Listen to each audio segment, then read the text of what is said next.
Esta mañana vamos a abrir nuestras Biblias en el libro de Reyes, en la segunda carta de Reyes, en el capítulo 19.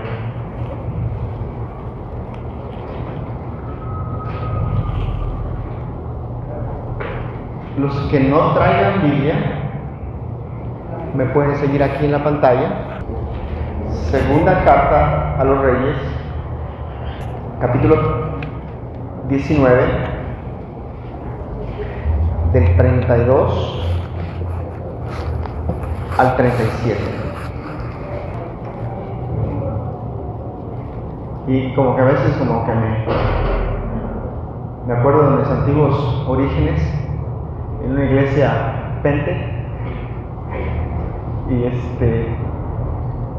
muchos de estos hombres dicen: Dios me cambió el mensaje. ¿No has escuchado eso? Sí.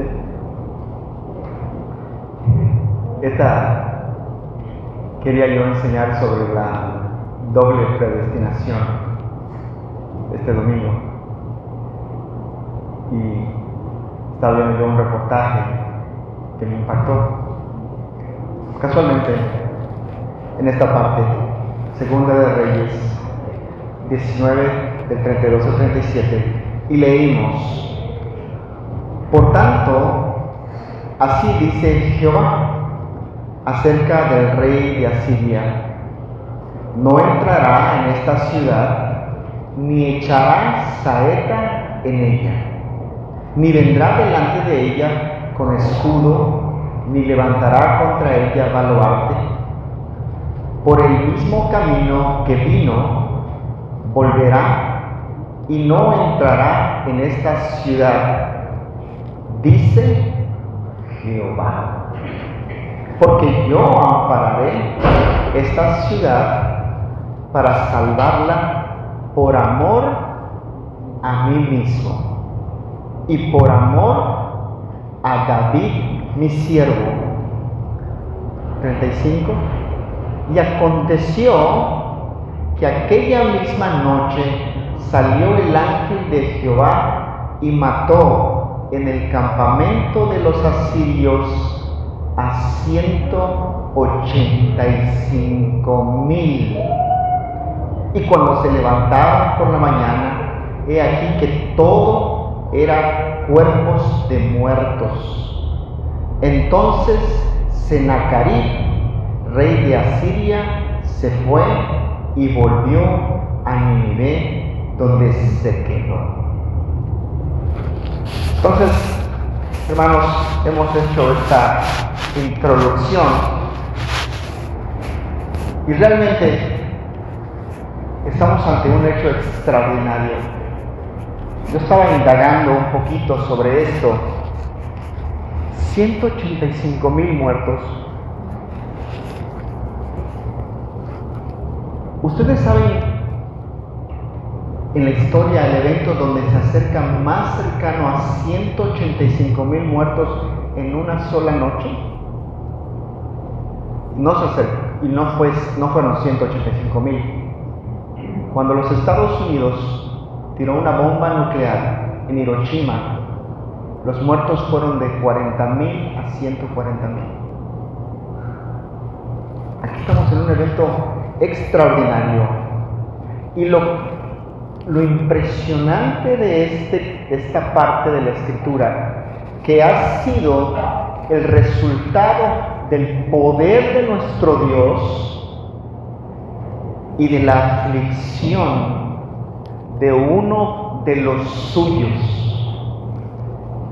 la aflicción de este rey Ezequías. El capítulo que antepone este pasaje, Segunda de Reyes, capítulo 18, es uno de los momentos más trágicos y significativos de la historia de la Biblia. Describe el fin del rey del norte y la caída de su capital, Samaria. Entonces tenemos esta cronología cruzada el rey del norte, Israel, gobernado por Oseas, era un reino que se había vuelto esclavo de Asiria, pero intentó rebelarse. El reino del sur, Judá, gobernado por Ezequías, en este punto, Judá había sobrevivido mientras veía a su hermana Israel ser llevada cautiva por los asirios. Esto es algo súper importante en la historia bíblica.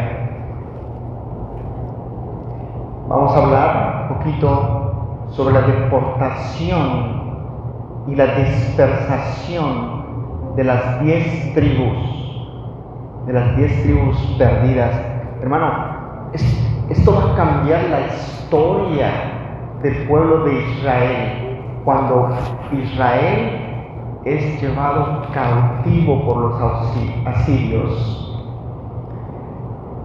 ¿Y cómo va a haber esta impactante historia que acabamos de leer de la actuación del ángel de Jehová derrotando a un imperio y preservando la vida de Judá?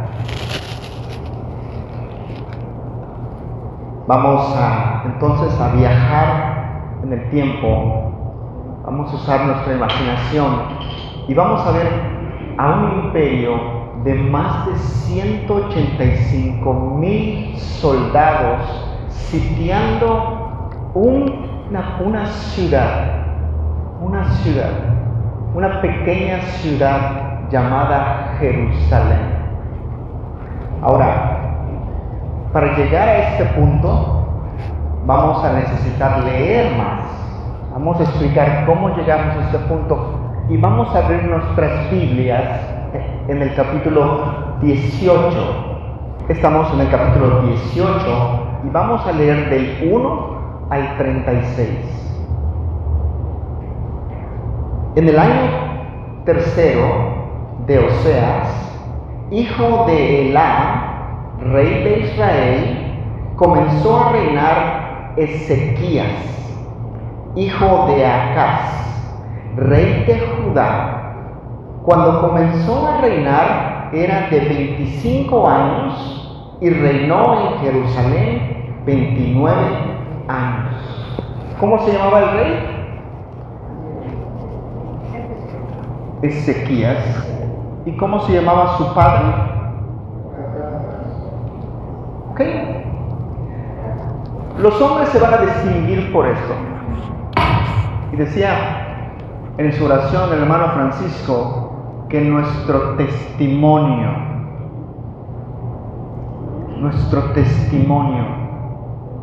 Acaz fue uno de los reyes más perversos que ha tenido a Israel.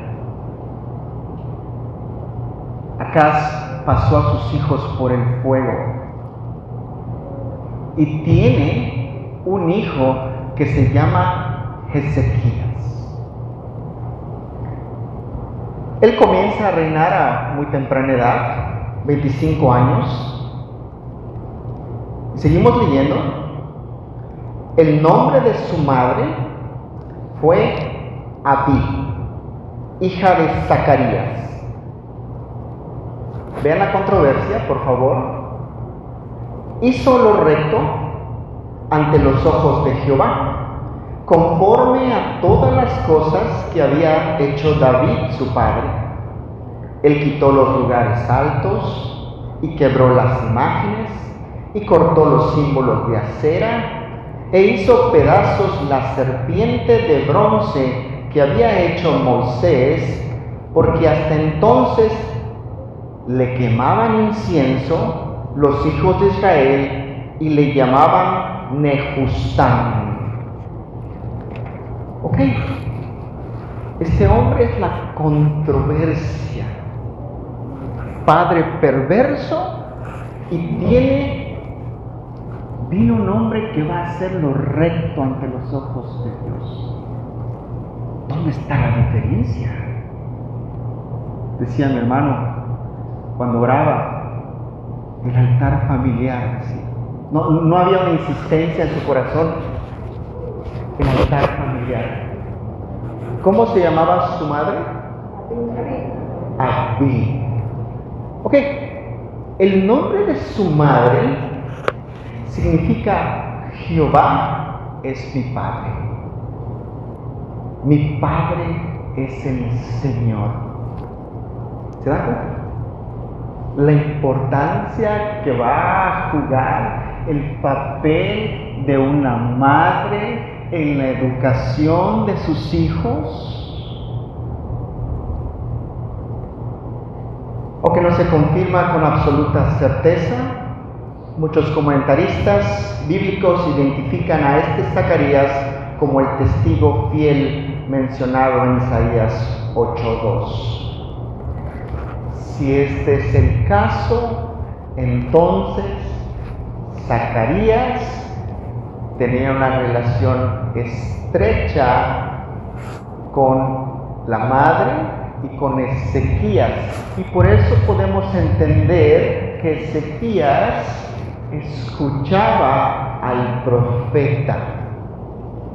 Una de las cosas que es impresionante, que derriba esta serpiente de bronce. La serpiente de bronce. El hermano Rogelio una vez predicaba sobre esta serpiente de bronce y cada vez que tiene oportunidad abre la boca para hablar de la serpiente de bronce. Ustedes conocen la historia. Los israelitas murmuraban, ¿no, Adrián? En contra de Dios. Estaban siendo picados. Y Moisés es instruido por el Señor que se levante una serpiente de bronce. Y lo único que tenían que hacer era mirarla. Entonces, ¿pero qué habían hecho los israelitas? Le habían hecho un ídolo. ¿Quién es nuestra serpiente de bronce hoy? ¿Seguro? Gloria a Dios. Espero que así sea cada uno de los que están aquí. Porque somos tan débiles que perdemos la vista. Cristo es nuestra salvación. Pongamos los ojos en Jesús, el autor y consumador de la fe. Entonces tenemos este derribamiento de este Nehustam. Aquí lo podemos ver en la pantalla. Vienen de estas dos palabras, Nekosheth, que significa bronce, y Nakash, que significa serpiente. ¿Qué está haciendo Ezequías? Está diciendo en un tono despectivo: eso es un palo con un pedazo de bronce nada más. No tiene por qué estarle quemando incienso. Eso no salva a nadie. Hermanos, ¿la fe salva? La fe es el vínculo hacia Cristo. Cuidado con esto. Así que continuamos leyendo, estamos en el versículo 5. En Jehová Dios de Israel puso su esperanza. Ni después, ni antes de él hubo otro como él entre todos los reyes de Judá. Porque siguió a Jehová y no se apartó de él, sino que guardó los mandamientos que Jehová prescribió a Moisés. Y Jehová estaba con él, y a donde quiera que salía, prosperaba. Qué hermoso que dijeran eso de nosotros, ¿no? El hermano fulano no se apartó del Señor. Aquí somos reformados y sabemos que es el Señor que nos sostiene. Amén. Con todas nuestras fuerzas, el Señor nos sostiene. Aquí, realmente, cuando veo las obras de nuestro Señor y veo los vasos que utiliza, no tiene sentido. A veces son vasos tan débiles, incapaces. Como dice mi hermano Paul Washer, diminutos, para que no quede ninguna duda que es el Señor. Y Jehová estaba con él, a donde quiera que salía prosperaba. Él se rebeló contra el rey de Asiria y no le sirvió. Hirió también a los filisteos hasta Gaza y sus fronteras, desde las torres de las atalayas hasta la ciudad fortificada. Todo lo que hacía, Dios lo prosperaba. Así que persiguió a los filisteos y dejó de pagar impuestos a Siria. Siguiente partecita en sus Biblias dice, en el versículo 9, dice, caída de Samaria. Tal vez sea uno de los puntos más tristes de la historia de la Biblia. El resultado de esto va a ser catastrófico. En el 4º año del rey Ezequías, que era el año 7º de Oseas, hijo de Elá, rey de Israel, subió Salmanasar, rey de los asirios, contra Asiria y la sitió, y la tomaron al cabo de 3 años. En el año 6º de Ezequías, en el cual era el año 9º de Oseas, rey de Israel, fue tomada Samaria. Y el rey de Asiria llevó cautivo a Israel a Asiria y los puso en Halal, en Harbor junto al río Bosán y en las ciudades de los medos, porque no habían atendido a la voz de Jehová su Dios, sino que habían quebrantado su pacto y todas las cosas que Moisés, siervo de Jehová, había mandado, no las habían escuchado ni puesto por obra. Sentencia y ejecución. Tenemos esta controversia. De un lado tenemos a Oseas, el rey de Israel, que va a fracasar por su desobediencia. Del otro lado tenemos a Ezequías, un hombre que había comenzado a reinar muy joven, a los 25 años, con un padre perverso, pero que él había hecho lo recto delante del Señor, que va a prosperar ¿por qué? Porque confía en sus propias fuerzas, porque confió en Jehová. Seguimos leyendo. Versículo 13, tenemos un título ahí en las Biblias Reina Valeras, dice, Sennacherib invade a Judá. A los 14 años del rey Ezequías, subió Sennacherib, rey de Asiria, contra todas las ciudades fortificadas y las tomó. Entonces Ezequías, rey de Judá, envió a decir al rey de Asiria que estaba en Laquis.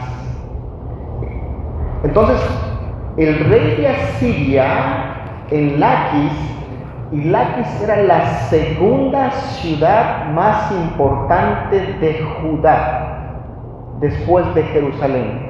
Este hombre ya había tomado esta ciudad.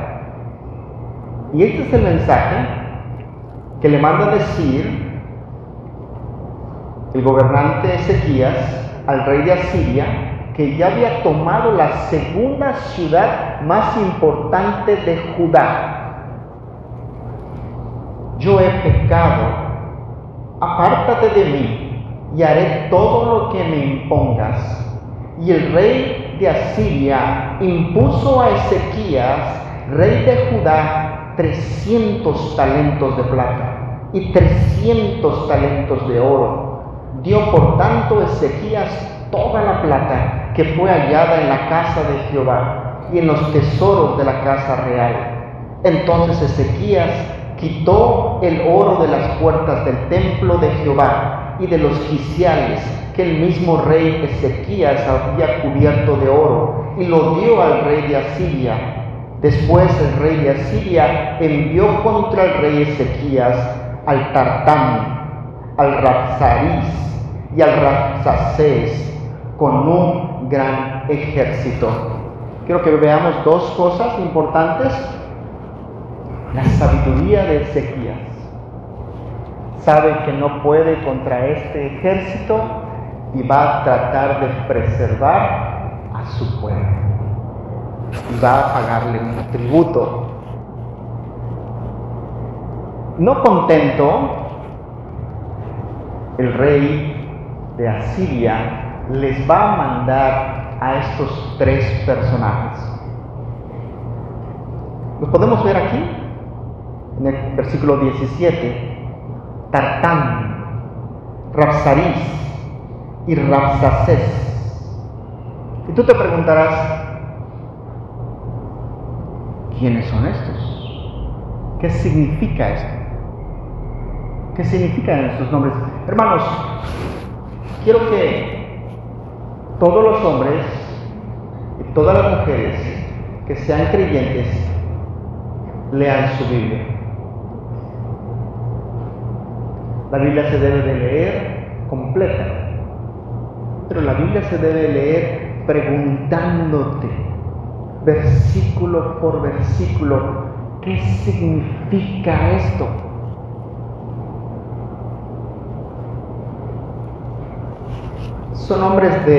Estos no son nombres de personas, son títulos de alto rango en el gobierno asirio. Es como si dijéramos hoy, envío al general del ejército, al jefe de inteligencia y al portavoz real. Continuamos leyendo. Desde Laquis contra Jerusalén, y subieron y vinieron a Jerusalén, y habiendo subido, vinieron y acamparon junto al acueducto del estanque de arriba, en el camino de la heredad del lavador. Llamaron luego al rey, y salió a ellos Eliaquim, hijo de Hilcías, mayordomo, y Sebna, escriba, y Joa, hijo de Asaphat, canciller. Entonces, han tomado estas ciudades. Asiria es la superpotencia militar de la época y es famosa por su crueldad y su avanzada tecnología de asedio. El hecho de que Sennacherib tomara las ciudades fortificadas significa que Jerusalén quedó aislada. Judá perdió su línea de defensa exterior, solo se quedaba la capital en pie. Para este rey, Sennacherib, tomar Laquis fue tan importante que en Nínive, donde estaba su reino, mandó a tallar unas paredes con esta victoria. A través del estudio nos vamos a enterar que estos reyes hablaban de sus victorias, pero no hablaban de sus derrotas. En algo podemos confiar hoy, en la palabra inspirada por Dios, que va a decir la verdad, tal como son las cosas. Versículo 19, le dijo el Rabsacés. Ok, y el Rabsacés, su título es el copero. Ahora, no pensamos que el copero es aquel hombre que prueba El copero era un hombre extremadamente inteligente. Era un experto en la guerra psicológica. Hablaba diferentes idiomas. Y está dispuesto a ir y va a decirle esto al pueblo de Judá. Y les dijo el Rabsacés: decid ahora a Ezequías, así dice el gran rey de Asiria: ¿qué confianza es esta en que te apoyas? Dices, pero son palabras vacías. Consejo tengo y fuerzas para la guerra, más. ¿En qué confías que te has rebelado contra mí? He aquí que confías en este báculo de caña cascada en Egipto, en el cual si alguno se apoyare, se le entrará por la mano y la traspasará. Tal es Faraón, rey de Egipto, para todos los que en él confían. Lo primero que va a decir: ya sé que has ido a llamar a Egipto. En ese tiempo, la dinastía o los egipcios están pasando en un mal momento y no van a venir en la ayuda del pueblo de Judá. Y va a decir que es como una caña cascada, que si la tratas de agarrar, te va a astillar las manos y no te va a servir de nada. 22. Y si me dices: nosotros confiamos en Jehová, nuestro Dios, ¿no es este aquel cuyos lugares altos y altares ha quitado Ezequías? Y ha dicho a Judá y a Jerusalén: delante del altar adoraréis en Jerusalén. Entonces, escuchen, está diciendo que si van a confiar en el Dios de Ezequías, y lo que va a hacer es, va a cambiar la historia, va a distorsionar la historia y va a decir, va a argumentar que al destruir estos altares por Ezequías, en realidad había ofendido a Jehová. Y el punto es importante, y este es un punto psicológico. Si la gente comienza a pensar de que han ofendido a Jehová y que Jehová no está de su lado, entonces la batalla está perdida. 23. Ahora pues, yo te ruego que des rehenes a mi señor, el rey de Asiria, y yo te daré 2,000 caballos si tú puedes dar jinetes para ellos. Escuchen. Cada palabra, cada frase significa algo tan importante. Escucha ahora lo que te voy a decir. Que si tienes 2,000 jinetes, 2,000, yo te voy a dar 2,000 caballos. Lo que está diciendo es esto: no hay ni siquiera 2,000 soldados aquí para que sepan cabalgar. Y esta es una burla. 24.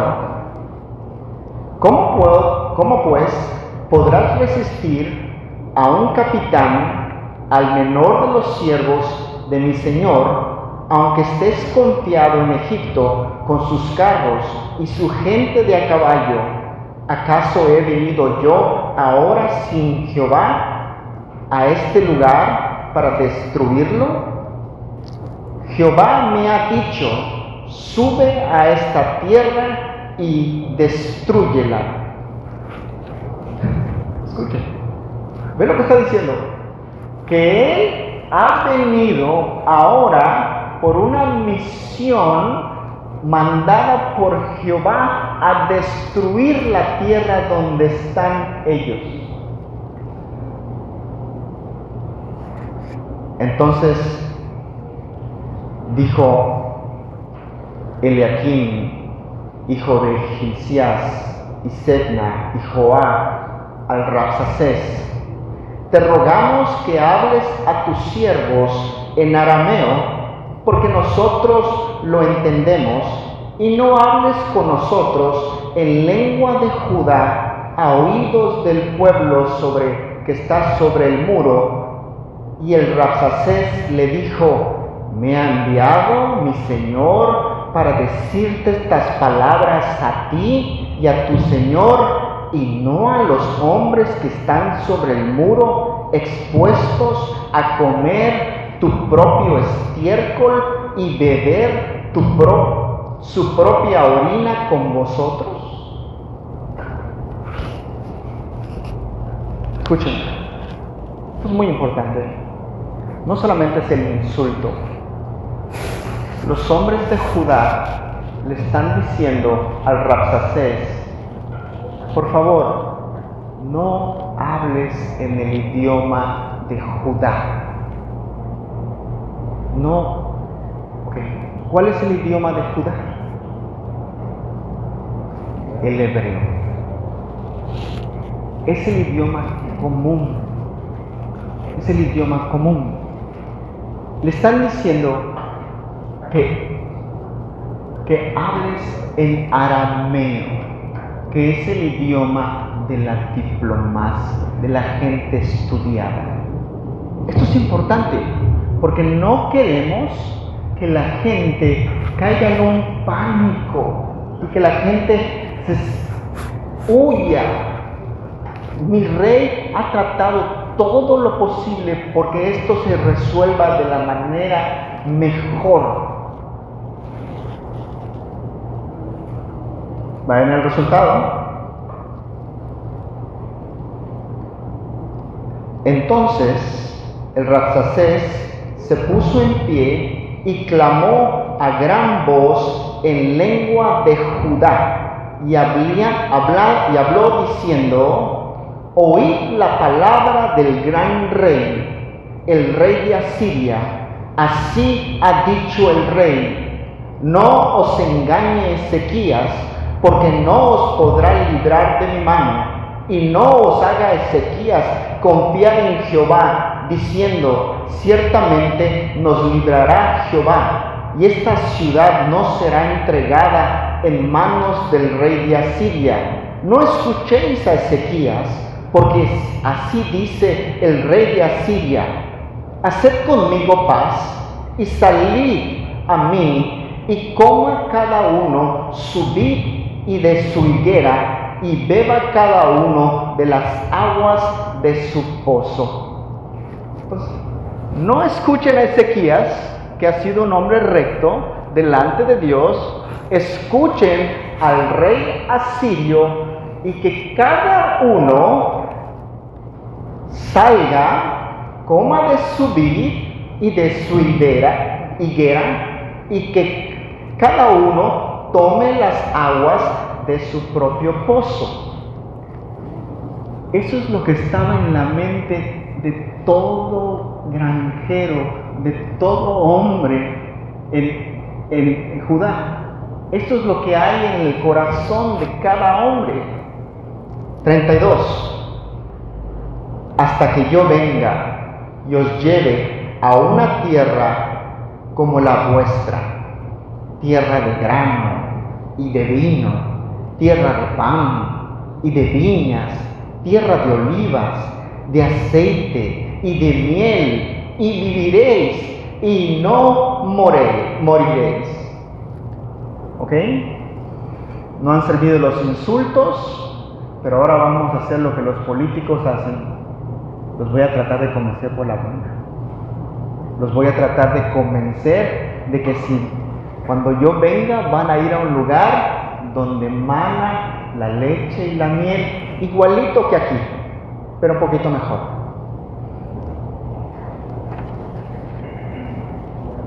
Ahora,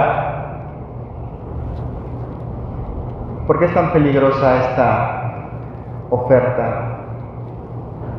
Hermanos, todos nosotros somos cristianos hasta que venga la prueba. Todos nosotros somos creyentes hasta que venga la persecución. Todos nosotros decimos que creemos en Jesucristo hasta que nos quedamos sin comer. He ahí el problema.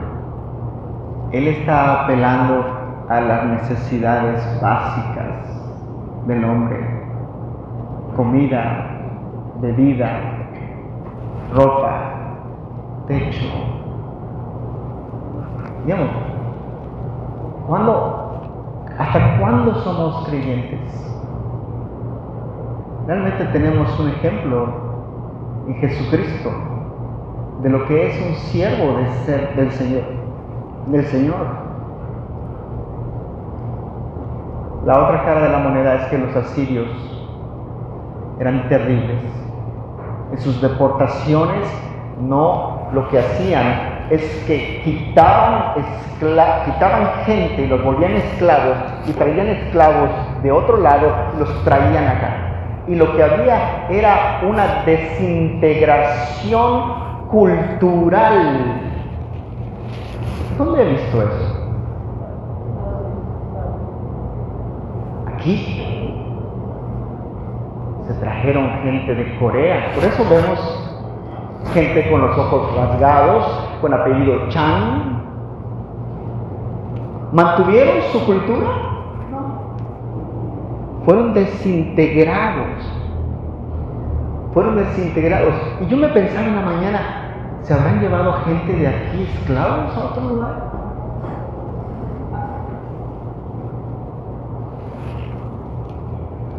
Romper su identidad, evitar futuras rebeliones. Así habían destruido el reino del norte, Israel, pocos años antes. Continuamos leyendo. No oigáis a Ezequías, porque os engaña, cuando dice: Jehová nos librará. ¿Acaso alguno de los dioses de las naciones ha librado su tierra de la mano del rey de Asiria? ¿Dónde está el Dios de Hamat y de Arpad? ¿Dónde está el Dios de Sefarbaim, de Ena, de Iba? ¿Pudieron estos librar a Samaria de mi mano? ¿Qué Dios de todos los dioses de esta tierra ha librado su tierra de mi mano, para que Jehová libre de mi mano a Jerusalén? Entonces, tiene un repertorio y tiene apuntado todos los nombres de los que han caído, pero aquí se ha metido en un problema. Tú eres muy chido hasta que te metes en problemas con el Señor. Ay, hermanos, con todos puedes pelear, pero no pelees con Dios. Como dijo Elías a sus hijos: hay hijos. Si tuvieras diferencia con el mundo, tal vez yo voy a interceder, pero tener problemas con Dios. Y los que estamos aquí, ¿cuántos de nosotros nos encontramos peleando con Dios? ¿Crees que se pueda? Escucha las palabras de este hombre, del Rabsacés. Y está hablando en nombre de su rey asirio. ¿Qué Dios hay que pueda librarlos de la mano, de nuestra mano? ¿Podrá Jehová? Ese es el punto indicado. El Señor está esperando este momento, como cuando Faraón: qué bueno que me llamaste, qué bueno. Vamos a hacer una pequeña diferencia. Este es el error de este asirio, esto sella su destino, desafía directamente a Jehová y lo compara con los ídolos de las naciones paganas. Está provocando una respuesta divina. Ya no es una guerra entre dos ejércitos, sino un desafío directo al Dios de Israel. 36. Este versículo me fascina. Pero el pueblo calló y no le respondió palabra, porque había mandamiento del rey, el cual había dicho: no le respondáis. Me fascina. Hermanos, a veces nos tenemos que quedar callados. Yo no voy a venir a tu iglesia. Hay un montón de normas contra. Que Dios te bendiga, hermano. Yo no voy a hacer. Que Dios te bendiga, hermano. Me fascina. Habían sido instruidos por el rey no decir nada, no contestar nada. Se quedaron callados. Entonces Eliaquim, hijo de Hilcías, mayordomo, y Sebna, escriba, y Joá, hijo de Asaphat, canciller, vinieron a Ezequías, rasgados sus vestidos, y le contaron las palabras de Rabsacés. Ustedes conocen qué pasó.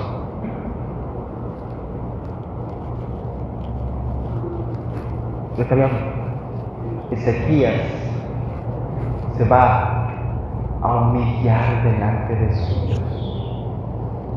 ¿Qué haces tú ante los problemas? Y esto es lo que hacemos. Buscamos todos los recursos que podamos, todas las cosas. Si hago esto, si hago lo otro, si... Hermanos, ¿no deberíamos empezar humillándonos delante del Señor? Y la respuesta ustedes la leyeron. Leyeron la respuesta de Jehová de los ejércitos ante un corazón contrito y humillado. Recuerdo mucho de mi hermano Barry Buchan, sus prédicas impactantes. Todavía me acuerdo una de ellas. ¿Por qué creemos en la Biblia? Esta palabra inspirada por Dios. Pero la Biblia no va a hablar de eventos aislados. No va a hablar de lugares desconocidos. La Biblia es un libro no solamente auténtico, verdadero, inspirado por Dios. Es un libro exactamente histórico. Dios, en su misericordia y en su amor, nos ha dejado un legado, inspirado por Él, auténtico, para nuestro bien, pero también histórico, con lugares conocidos y personajes que podemos checar. La pregunta: ¿es la Biblia un libro de fábulas o es la palabra viva de un Dios que actúa en la historia? El mundo nos dice que nuestra fe es ciega. Entiendo el punto. ¿Quién puede entrar acá dentro de este corazón y sacar este corazón de piedra? Y uno de mis comentarios más constantes que siempre digo, que he buscado muchos metales duros en esta tierra, pero cuando veo el corazón del hombre, qué duro, qué duro. La Biblia es la verdad. Nuestra fe es puesta, es un regalo por Dios. Pero la arqueología se levanta como un testigo que grita a voces: nuestro Dios es real. Y eso comienza a cambiar la mente de hombres. Y voy a ser muy breve en este puntito. ¿Alguno de ustedes ha leído un libro sobre el ADN del hombre? ¿Un poquito? ¿Nadie? Lo que existe ahí, 3.2 trillones de información, digamos, lo que existe ahí no lo voy a describir, pero cuando los científicos descubrieron que había un mapa y que había un sistema con rotores, con un sistema que se multiplicaba, con un sistema, muchos de estos abandonaron esa doctrina de, ¿cómo se llama? Ayúdame, la evolución, y empezaron a buscar un Dios, porque aquí hay un mapa. ¿Qué pasa con los arqueólogos? Cuando llegan y descubren algo que está en la Biblia. La arqueología no prueba la fe, pero sí confirma que es el escenario histórico, geográfico y político que se desarrolla. La Biblia es asombrosamente exacta. La Biblia no habla de eventos aislados o lugares no conocidos. El asedio y la evidencia. En Segunda de Reyes, aquí está la referencia, 18:13, leemos que Senaquerib, rey de Asiria, capturó todas las ciudades fortificadas de Judá. Esto no es solo un versículo, es un hecho comprobado. Aquí en la pantalla tenemos una piedra, el prisma de Taylor o prisma de Senaquerib.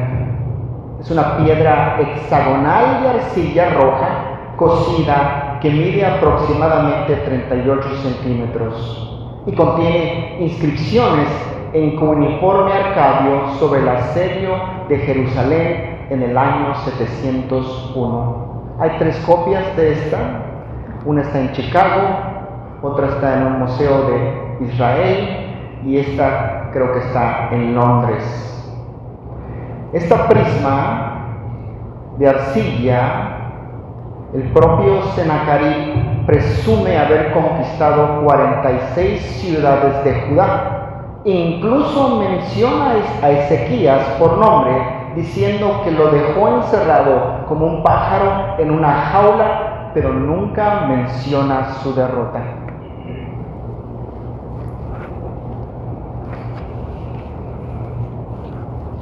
Senaquerib escribe la historia después de salir huyendo.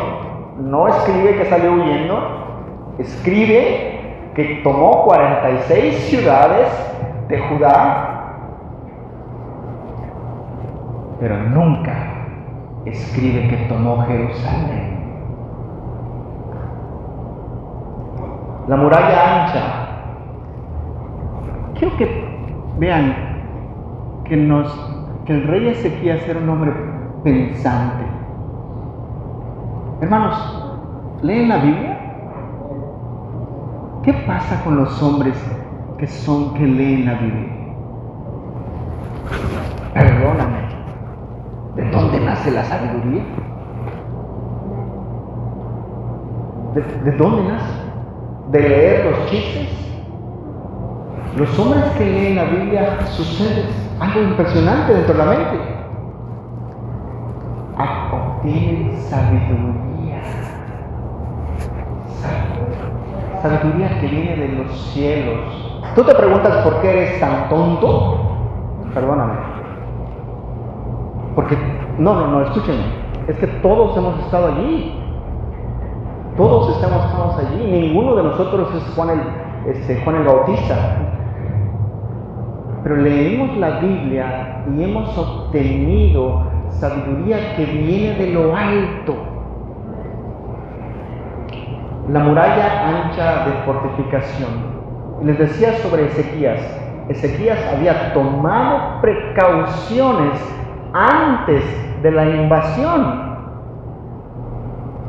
Los arqueólogos han encontrado esta muralla ancha en Jerusalén, construida sobre casas demolidas, tal como dice la Biblia. Ezequías tuvo que expandir Jerusalén rápidamente para refugiar a los que huían del norte tras la caída de Samaria y defender el nuevo sector de la ciudad. Referencia bíblica, Segunda de Crónicas 32:5, menciona que fortificó a Jerusalén y se levantó otra muralla exterior. Referencia bíblica, Isaías 22, del 9 al 10, señala que demolieron casas para fortificar el muro. Estos hallazgos han sido documentados. En 1970, un arqueólogo, Naaman Abigat, encontró este muro masivo de 7 metros, construido en los cimientos de otras casas.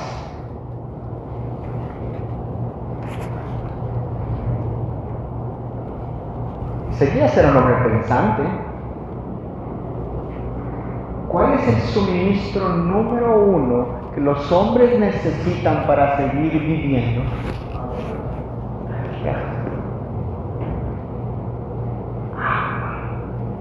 Pensó y dijo: voy a construir,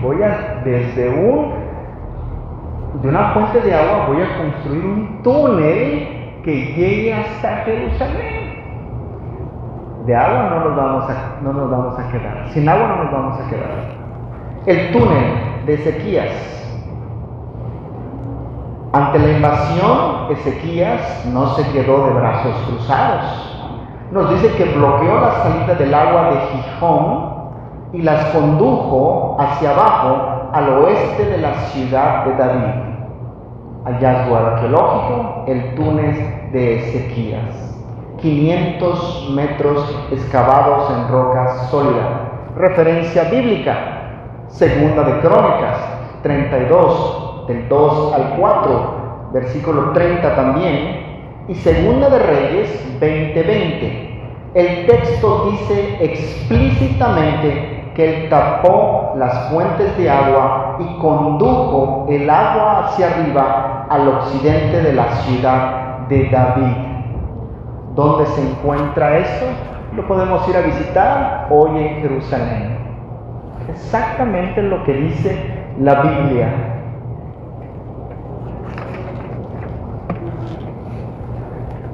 Ezequías era un hombre pensante y pensó en la comida. Almacenamiento y logística, sellos LMLK.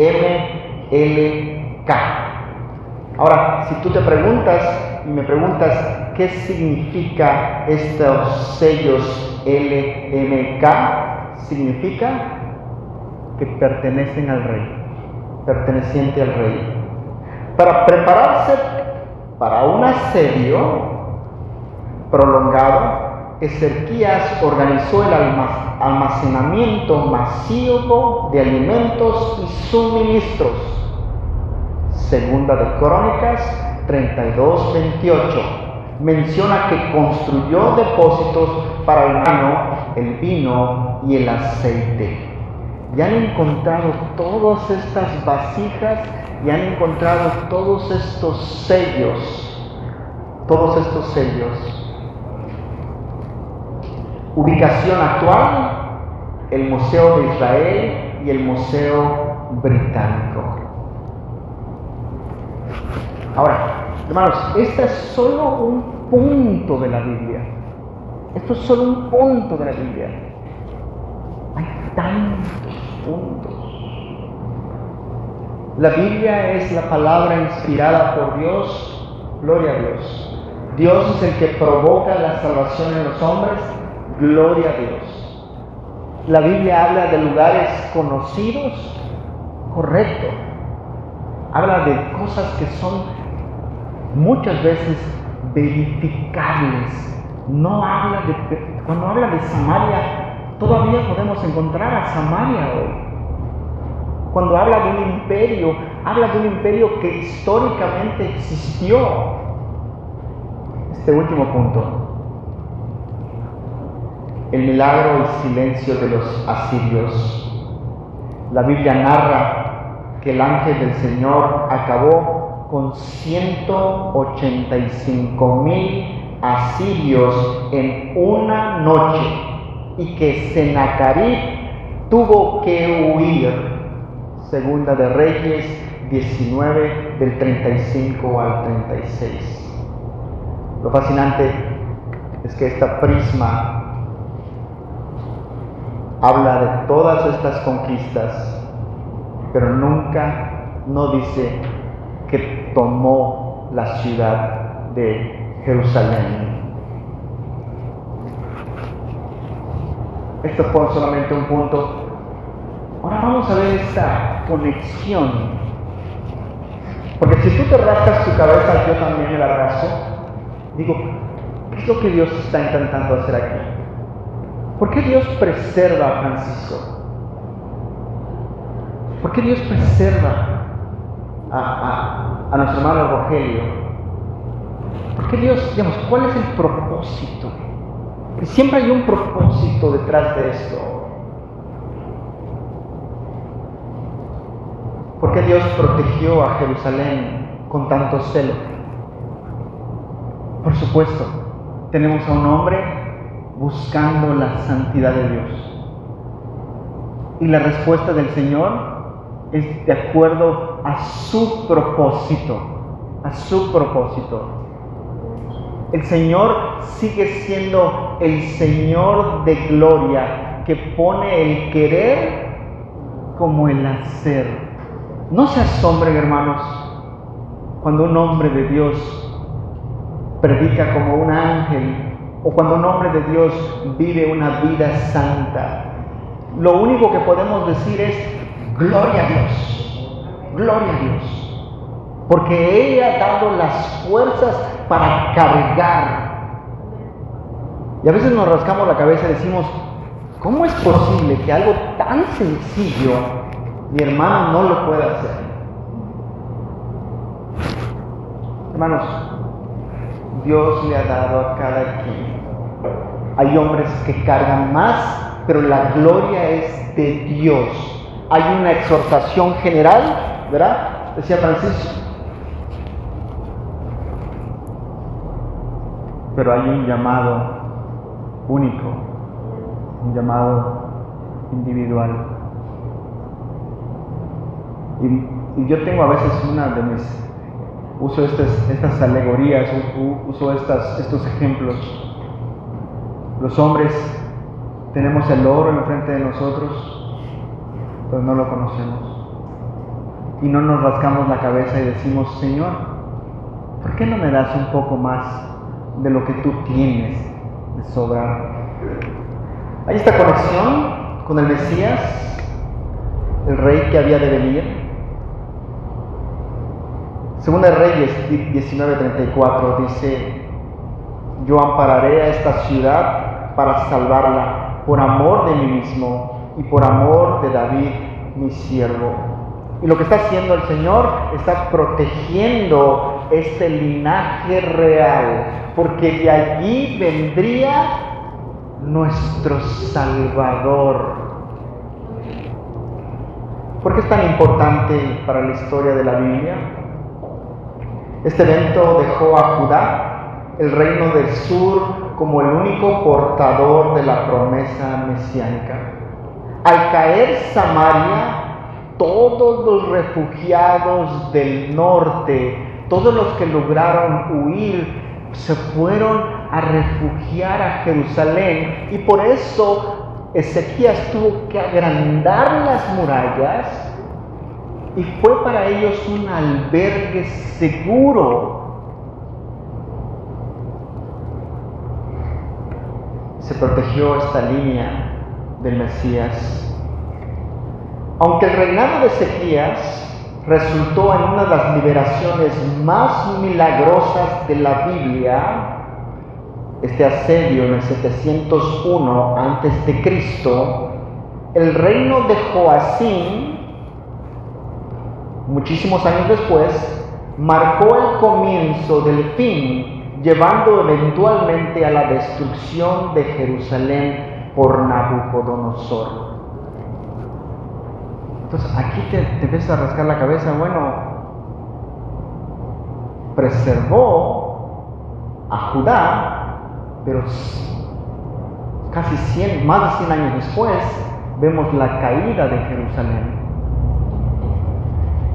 Esto lo podemos encontrar en Jeremías 39, del 1 al 18 podemos ver esta caída de Jerusalén. Y podemos ver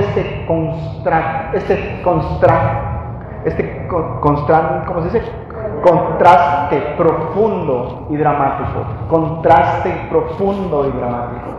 No se crean, a veces como la velocidad como que no entra. Me pasa en diferentes ocasiones. A veces hablo de más. De un lado tenemos a Ezequías, un rey buscando a Dios. Tenemos a Joacías. ¿Qué hizo Joacías? ¿Se acuerdan? Cuando le llegó noticia,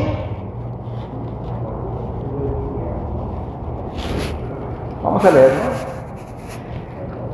Ezequías, Segunda de Reyes 18. Este es Ezequías.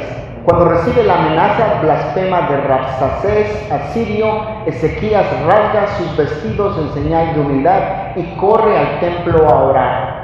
Él reconoce la soberanía de Dios y busca la dirección del profeta Isaías. Joacim, más de 100 años después, cuando se lee el rollo de las profecías de Jeremías, Joacim toma un cortaplumas, rasga el rollo y lo echa al fuego. A diferencia de Ezequías, él no tuvo temor ni rasgó sus vestiduras. Jerusalén termina cayendo ante los babilonios entre el año 586 a.C. ¿Por qué decimos que la salvación frente a los asirios en 701 a.C. fue tan decisiva para el Mesías? Y la respuesta va a radicar en el poder de nuestro Dios. Amén. Y la diferencia radical entre las políticas de conquista de Asiria y las de Babilonia. La caída ante Sennacherib habría sido el fin definitivo, mientras que la caída ante Nabucodonosor fue solo una pausa. Asiria borraba la identidad, lo que les había yo decidido, deportación cruzada. El resultado es la mezcla total de la población y la pérdida de la religión y el linaje. No había retorno. Babilonia, el cautiverio preservado. Nabucodonosor tenía una política distinta. Se llevaba a Yair y al pueblo a vivir en comunidades judías en Babilonia.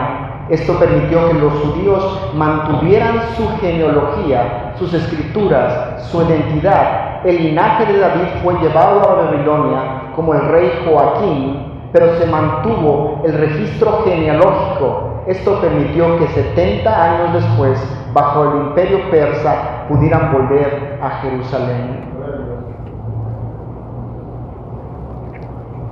Gloria a Dios. Qué fascinante, ¿eh? No hay nada más fascinante que la Biblia. Yo cuando comencé a leer la Biblia, me fascinaba el Antiguo Testamento. Entiendo. Me salvé del Nuevo Testamento. Gloria a Dios. Pero me fascinaban las historias del Antiguo Testamento. Historias magníficas, llenas de prodigios, de milagros. Y cuando leímos la confesión de fe, pues fue maravilloso, ¿no? Porque dije, ahora entiendo un poquito más. No. Hermanos, no se puede. El tiempo de preparación. Los casi 115 años que pasaron entre la victoria de Ezequías sobre los asirios y la derrota ante los babilonios fueron fundamentales por dos razones, o por varias razones. Vamos a nombrar tres principales razones por qué es primordial esta preservación. Uno, la reforma de Josías.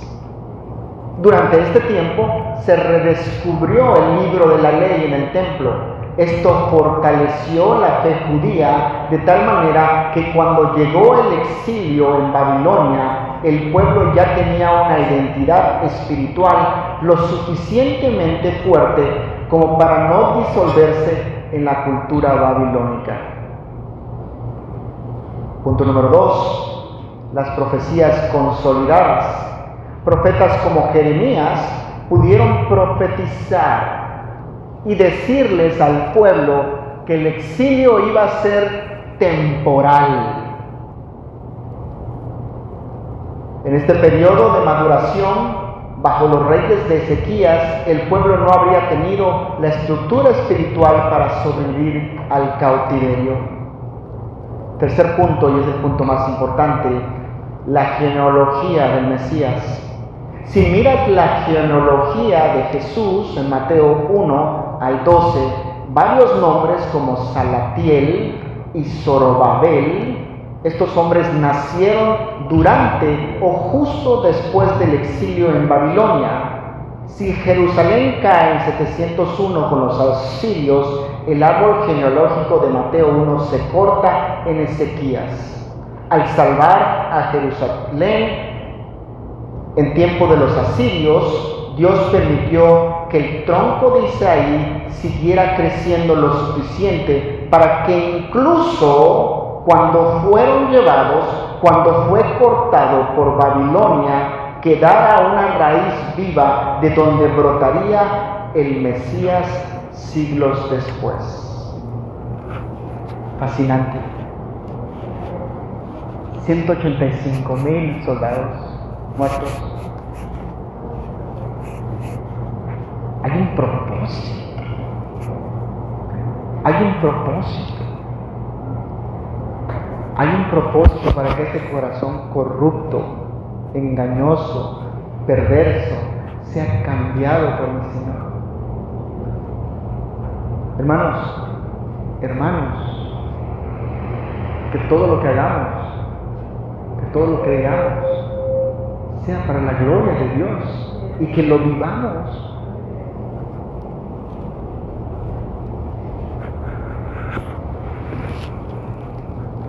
Después de recorrer este asombroso viaje, desde las amenazas de Rabsacés hasta la liberación milagrosa de Jerusalén, podemos extraer tres verdades fundamentales que deben de fortalecer nuestra fe en Jesucristo hoy. Primero que nada, Dios es soberano sobre todo imperio que quiera levantarse, que son... ¿Qué vamos a hacer ahora que tomen? Vamos a hacer lo mismo que hacemos todos los días, ¿no? No quiero decir un chiste porque luego me voy por... Nos vamos a humillar delante de Dios. Algunos de ustedes no tuvieron padre. Nuestro padre se murió muy joven, ¿verdad? Pero tenemos un padre. Algunos de ustedes tuvieron un padre muy pobre. Yo digo a veces unas cosas horribles, digo, prefiero no tener padre que tener ese padre, pero bueno. Tenemos un Padre hoy, Jesucristo, nuestro Señor. Podemos imitarlo. ¿Se dan cuenta del punto? El punto que estoy trayendo aquí es, podemos imitarlo. Porque mi hijo, el más chiquito, quiere ser como yo. Pero si yo falto, él debería ser como quién? Como Cristo. como Cristo. Los imperios más crueles como el asirio pasan, pero la palabra de Dios permanece para siempre. La pantalla, séquese la hierba, marchítese la flor, mas la palabra de Dios nuestro permanece para siempre. Isaías 40:8. La victoria de la fe es el segundo punto que tengo para terminar sobre la propaganda del enemigo. El Rabsacés usó todas sus herramientas de la guerra psicológica, el miedo, la burla, la lógica humana, falsas promesas, una tierra mejor. Su error fue desafiar al Dios vivo. Ezequías nos enseñó que ante la crisis, la respuesta correcta no es discutir con el enemigo, sino humillarse ante el Señor. Ante la crisis no es discutir con el enemigo, sino humillarse ante el Señor. ¿Ven la respuesta aquí en la pantalla? Yo ampararé esta ciudad para salvarla, por amor a mí mismo y por amor a David mi siervo. Segunda de Reyes 19:34. El tercer punto que tengo, con esto termino, lo prometo. La fidelidad de Dios en el plan de redención. La liberación en el año 701 antes de Cristo fue más que una victoria militar, fue una operación, fue preservar la genealogía del Mesías. Si Judá hubiera caído ante los asirios y su política de aniquilación cultural, la identidad de las tribus se había perdido, como ocurrió con Israel en el norte. Al preservar a Judá, Dios mantuvo viva la raíz de Isaí, el ángel que mató a los 185,000 asirios. Estaba haciendo esto para la gloria de Dios y estaba haciendo esto para proteger un pesebre siglos más adelante. Vean este versículo que es fascinante, ya sé que lo saben. No temas, manada pequeña, porque a vuestro Padre le ha placido daros el reino. Lucas 12:32. Hermanos, hoy enfrentamos nuestros propios miedos. Cada uno de ustedes tiene su propio Rabsacés. Tu lógica. ¿Qué vamos a hacer? Estamos perdidos. Me fascina la idea de Ezequías. Buscar al Señor, el Dios de la gloria, que sostuvo Ezequías a Judá y que destruyó al imperio más impresionante de la antigüedad. Este Dios sigue sentado en el trono de gloria. Él no solo actúa en la eternidad, Él actúa en la historia, en el tiempo, y actúa en las vidas preserva cada una de las vidas de los suyos. Él guardó el linaje de David a través del fuego y la guerra para darnos a Jesucristo. Hermanos, hacemos bien en buscarle hoy. Hacemos bien en indagar sobre Él hoy. Como decían mis hermanos cuando oraban, no hay excusa para no tener un tiempo familiar en la casa, donde Cristo sea exaltado como este Dios de gloria, este ángel de Jehová que cambió la historia bueno, no cambió no su historia, sino cambió nuestra perspectiva de la historia. Él sigue siendo exaltado. Termino con estas palabras del Señor y dice, puestas en Ezequías: en Jehová Dios de Israel puso su esperanza, ni después ni antes de él hubo otro como él entre todos los reyes de Judá. Gloria a Cristo, únicamente. Hermanos, con eso terminamos este pequeño estudio. Y como dice Rogelio por allá, no crean que eso termina aquí. Tienen que ir a leer qué pasó, porque si se dan cuenta no cubrí todo, solo fue un capítulo que leí. Faltó el capítulo anterior y faltó todavía esa parte de Jeremías de cómo es llevada Judá presa a Babilonia. Bueno, hermanos, vamos a ponernos de pie.